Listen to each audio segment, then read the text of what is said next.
Scaling your business is the ultimate goal, but you're guaranteed to have things break as you grow. How do you prepare for things breaking as you scale, and how do you overcome them when they do? In this episode, we're going to share 5 things that broke as we scaled and how you can be ready to overcome them.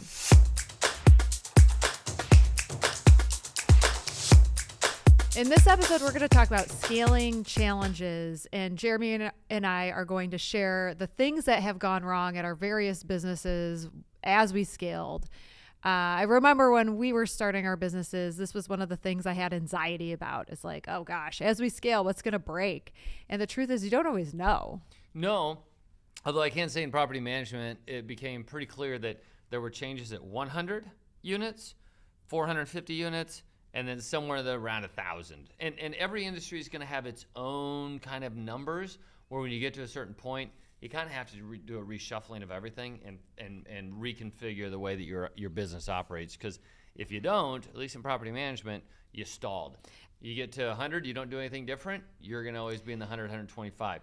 You get to 450, you're never going to get past 450. And your procedures really do have to change depending on how big your company is. Everything. And then the other big number is 250 employees, where at 250 employees, you don't know who anyone is anymore. You're like, who's Fernanda? And so when you don't know who people are, that causes a lot of things to break. Yeah. So there are these kind of metrics in whatever industry you're in. If you talk to people who are farther along in it, you can kind of deduce where that change and anticipate it a little bit more easily. Doesn't make it easier. Heed those warnings. Well, I do think if you heed the warnings and you know it's coming, and you have processes and procedures, which, I mean, 75% of people that hear us say that are just like, oh, yeah, but I can't right now. Okay, but you're going to stall. And just know that you're going to stall. You're not going to move forward, and don't let that get you down because you knew it. You heard it here. We told you. Jeez. Okay. Mr. Tough Guy over here. There's no way you can scale if you don't have some sort of documentation to look at and figure out, to analyze, to see what you can or might not be able to do better. Okay, so let's get into it. Let's talk about the things that broke. And I want to talk about the interesting one that now we're on the other side of, but caused me grief last year. And that was when you sell into a very specific trade organization or a group of people and you've saturated that market. And then you don't know, because you've never tested it, if other marketing strategies are going to help you grow at the same pace that you grew before. So our example is in virtual assistants. Obviously, we sell virtual assistants and call centers and back office accounting and all that kind of stuff. But we started in the trade group NARPM, the National Association of Residential Property Managers, because we were property managers, so we had relationships in that trade group. And then at a point, you kind of are saturated, like you've saturated that particular trade group. And not just because you dominate it, but also because at a certain point, your competition starts to catch on. Potential competition starts to catch on that, oh, there's money to be made in this industry. And then you've got 17 competitors in that same trade group. And the trade group doesn't grow exponentially every year either. Yeah. So it's just a finite amount of customers. So then we had to totally start a new marketing campaign and hope that we could get into other verticals. And you really don't know when you're in the middle of it if that's possible until you do it. And thankfully, we figured out a way. And so we're, doing well in manufactured homes, doing well in multifamily, and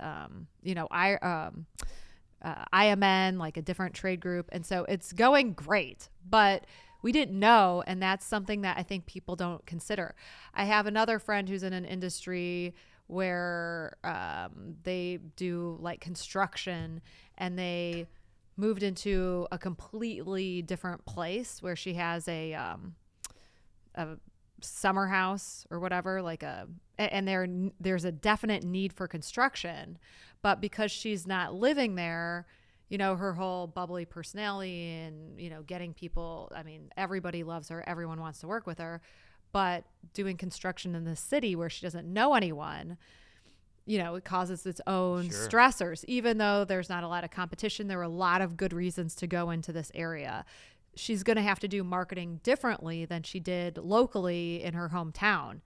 And so those are the instances that really test whether your company can or cannot scale.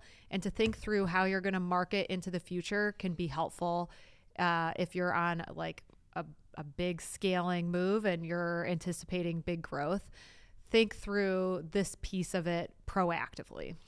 Well, that kind of dovetails into sales too, because sales compensation has been, and I think is going through a little bit of a revolution. So, like, not just with our company, but yeah, like in sales compensation right now in the literature, all companies are feeling pressure to reduce sales compensation. Well, yeah, because for so many years, and it is weird because when I first started coming into the professional realm, we were bird dogs. When I was in sales, we had to look for new opportunities. We had to bring new opportunities. We had to close new opportunities, and we had to maintain those new opportunities.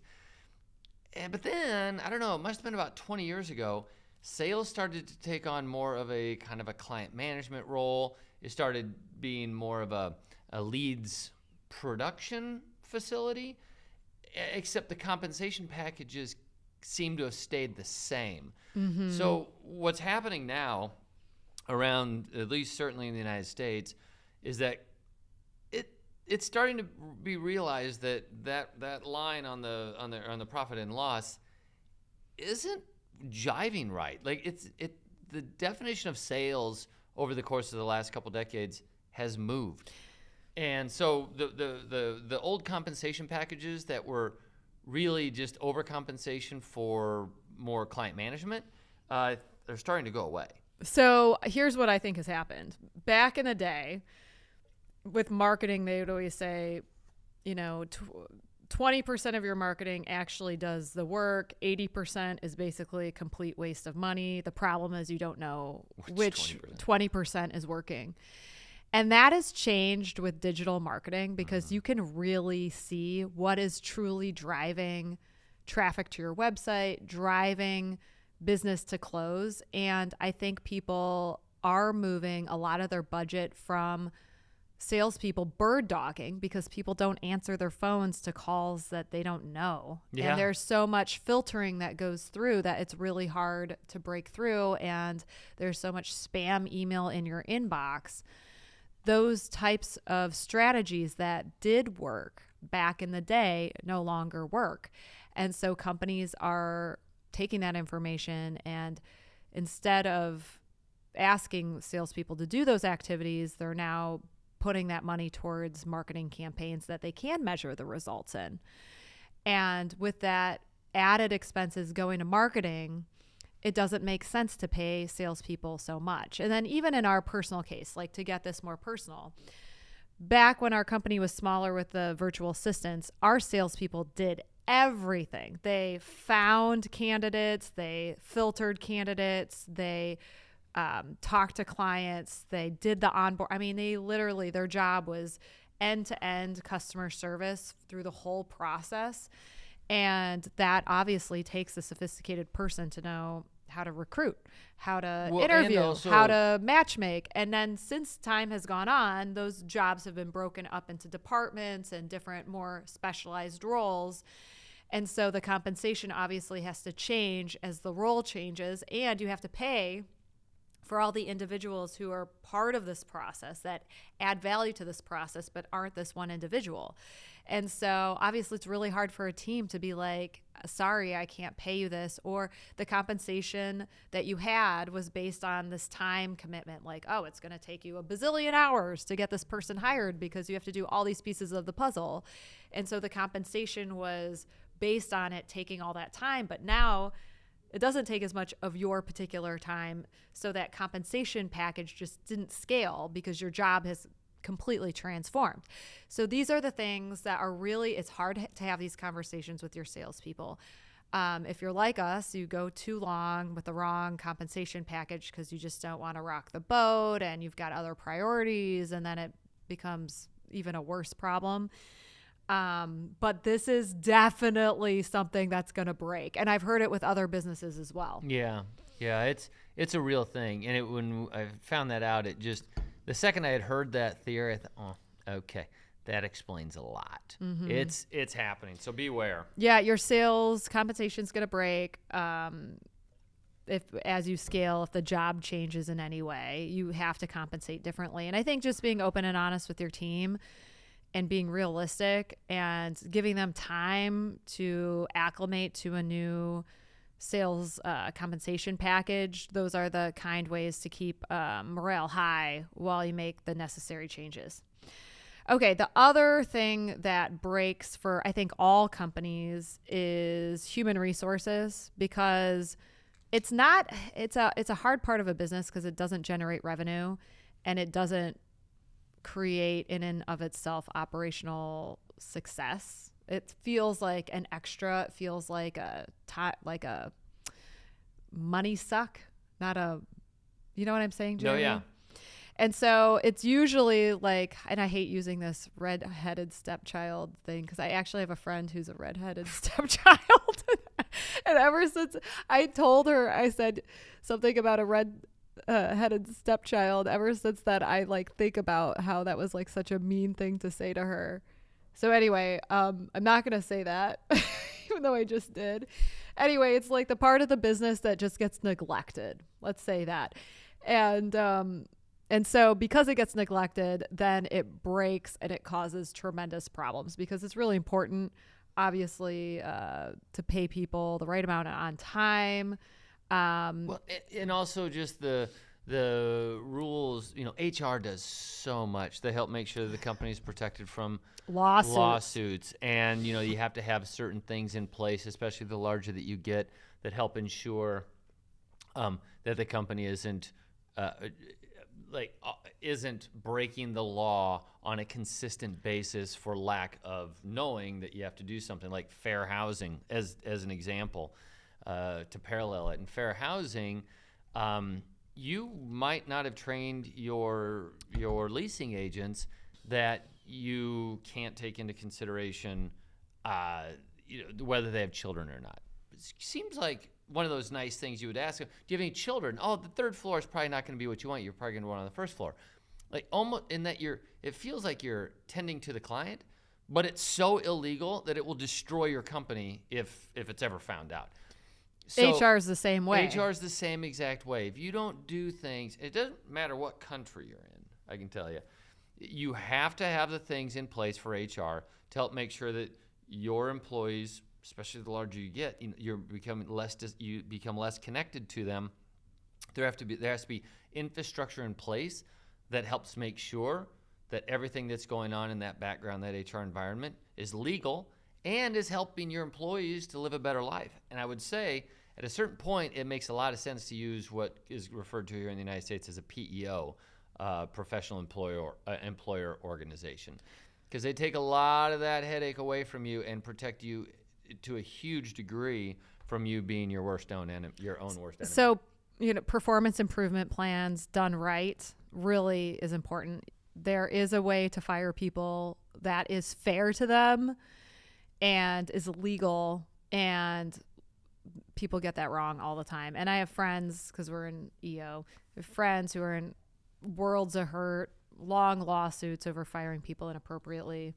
And so it's just really important to have a great handbook, and so that there's written documentation of what is acceptable and what's not acceptable. And when you fire people, it comes back to that handbook, and people generally don't have very good handbooks. So HR, another one is in other countries, they don't have this taboo of talking about how much they make. So one of the areas that we've been good at improving in our HR is banded pay, meaning if you're in a specific role at specific levels, the pay has a range and stays within that range. And man, when people don't operate with that kind of consistency, with that kind of sophistication, we've seen so many problems. Yeah, because in a lot of our clients, they have the best of intentions, and they give huge raises that don't make sense. And and then they hire someone better the next time, and then they're like, oh shoot, they're making 30% less. They're making 30% less. They're a better employee, and that's kind of operating from that scarcity mindset where, I'm going to give a $2 an hour pay raise because I can't risk losing them. Frankly, if the way that you're retaining an employee is only through $2 an hour or whatever the number is for you, then you know intuitively that you've not created the kind of environment that helps maintain the relationship with the remote professional, with the employee in the long term, because you're afraid that they're going to leave. Like they've got to there's other things that keep benefits. Benefits are a big one. The culture, the regular meetings, the feeling a part of something. In some cases, the purpose of the business. There's other reasons to keep people. You can help your employee live a better life in the 8 hours that they're with you, than hoping that they have more money to spend in the time that they're not with you. There are formulas that help you do this, and the larger you get, the less connected you are, the more likely you are to start doing silly little things like compensating people way more than market, which doesn't only do you harm, it also does them harm in the long run. Like what Gwen had just said, you find someone that's better and you're like, oh shit, I'm overpaying. We did this. Then you have to get rid of them. We did this at Wistar Group. There was an employee who was like insanely paid, and then the work quality he was I think one of our first employees in Mexico. Insanely paid, and he had created this very nice lifestyle for himself. But then as we hired more people and he wasn't keeping up and it just wasn't working out, we fired him, and there was zero way that he was going to make even a remotely as much money as he was making with us. And he had a mortgage based on that kind of amount. He was sending his kid to private school and all this. And so we really ruined his life. So I don't know about ruined his life. Well, you kind of set it up, but set it up the very exact badly. Point. And that's so, the point. But these are the reasons why HR does break as you scale, because hopefully maybe you can think through how much you pay people ahead of time.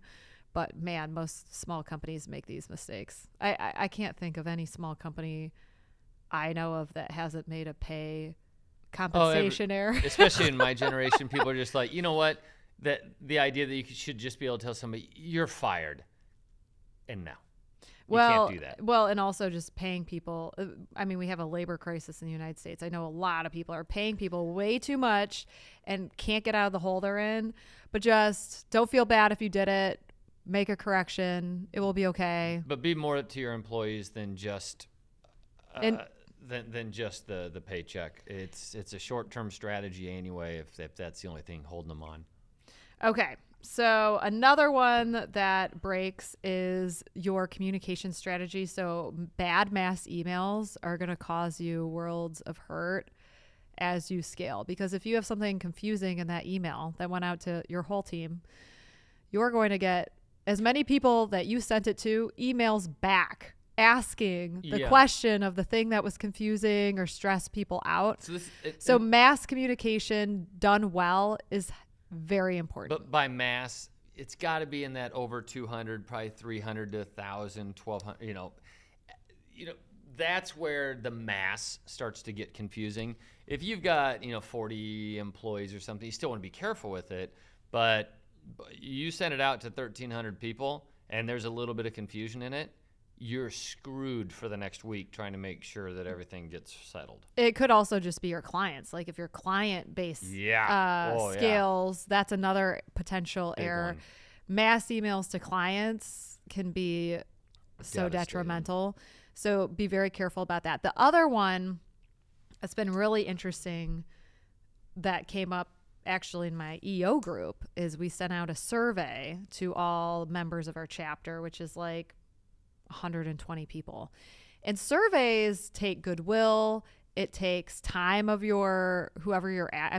Time is our most precious resource. So if you're asking for 15 minutes of someone's time to fill out a survey, and then you don't end up actually getting the information back that you want, then the survey was worthless and you can't just send out another survey. No. So it's like the goodwill has been depleted and now you have to wait 6 months to a year to send out another survey to get the information you want. So it's best to really think through, what is the point of the survey? What is the information I'm looking to get back? And I'll just give you an example. We did we had a international event around Berkshire Hathaway Days through EO last year. And so we sent out a survey to those who went and we asked them, would you be willing to pay for this experience if we were to do it again? Because we wanted to know if we could increase our budget for speaker this year. And so we needed to know if we could add to the budget. And the way it was worded was, would you pay $0 to $250 and then $251 to $300, whatever, the rates went up from there. But we didn't ask, like, do you think you should pay at all? And so, and we're not going to ask $300, but we might ask $250, but we don't know if that was, they just 0 or 250. Yeah, it's like a huge range. Yeah, and so now we still don't have the answer to the question of if people will come if we charge them $250. We don't know, because maybe it was 0 to 250. So we didn't get the information we needed, and now we still don't have the answer, and we depleted all the goodwill with those people who came. So surveys being done well and being very thoughtfully created is hugely important. The last one I want to talk about is email breaking and getting a ticketing system sooner rather than later, where you have the transparency, where you can have KPIs on how quickly customers or employees are gotten back to, those KPIs of what was, the transparency of what was actually said in these emails, the quality control aspect of having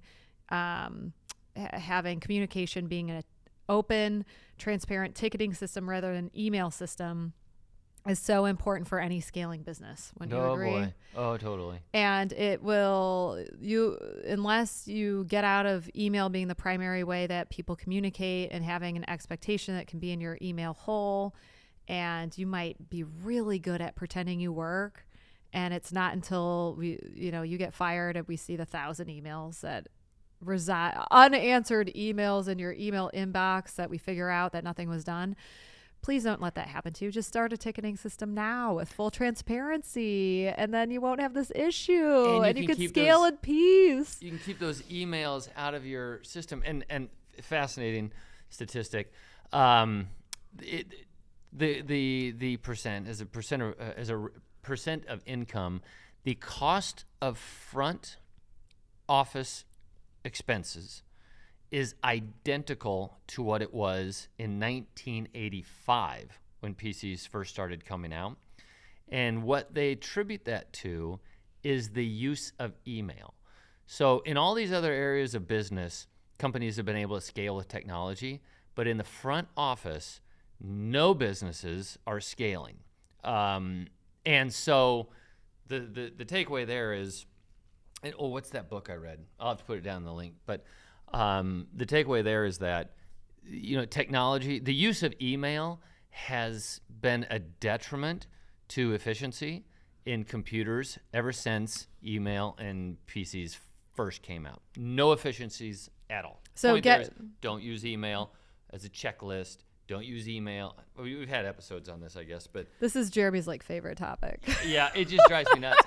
I get 7 emails a day that aren't junk, and then I send those to junk. I mean, I'm very careful what I do with my email, but having emails as your to-do list is, because then you feel like you're working when you're doing email, and really what you're trying to do is get your emails out. There's no deep thought that can go in. There's no structure in an email that's like, oh, let me deep think on this. No, it's respond to it or not. And when you do that, you take away your opportunity to do some deep work. Okay, so last one, because we really need to go, but I think this is important. People who are drama are not going to scale with your business. And I learned this from a friend of mine who runs a very large company. I think they're going to have like $250 million this year.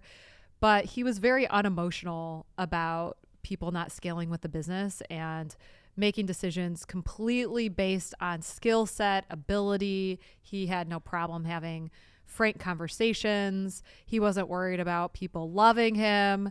And because of that, his business has grown faster than I think any of my other friends' businesses. But just letting go of anyone who's drama and knowing that certain people will not scale with your business, and be unemotional when it's time to separate paths, will help your business scale faster. I mean, not that you don't work with people when you can, but when you see the writing on the wall, just make a intentional decision. But I would also caveat this, because a lot of the times that we've had to get rid of people because they aren't scaling with the company, quote unquote, is oftentimes, I think, it could be attributed to them not having been trained correctly. So it is a fact that if you just have somebody that's working in your company, the company grows and there's no intervention, they will, matter of fact, most people will not be able to scale to the next level. But if you factor in instances where there's good training for what they do or whatever they're interested in, then you actually can move into the future with that employee, because often I think drama is created by people not having the ability to be able to move into the future because for lack of having been trained. And so that manifests itself as not inquietude, but disquietness or whatever, Drama, concern, and then ultimately that becomes drama. Well, so here though is what I was, maybe I should be more clear on what I'm talking about. There are people who hate change. Yeah, they're not, and they gonna cause so much headache when a change is created and make it like no one's gonna be able to do X, Y, and Z if you make this change, and they cause drama because they hate change. And so that was the drama I'm talking about. You're absolutely right, though. If people aren't trained, they can't move forward. But people who just are an obstacle, stick in the mud, don't like change, won't support the scaling of the business, those people have to go, even if they are technically good at their role, and you won't miss them. So anyway, so those are the scaling issues that we have gone through, that we've had the stress of, the heartache from. Mm-hmm. And so hopefully you all can learn from those and not make those same mistakes. But I think that there's no way to get around some level of stress, discomfort, things breaking as you scale a business. You just can't really anticipate exactly what it is that is going to break. But what I can promise you is it will never be boring. Leading your team is crucial to overcoming adversity in business, and that happens on a project-by-project basis. Download our ultimate guide to successful projects for free, as this guide will help you be strategic and get results with every project. The link is in the show notes.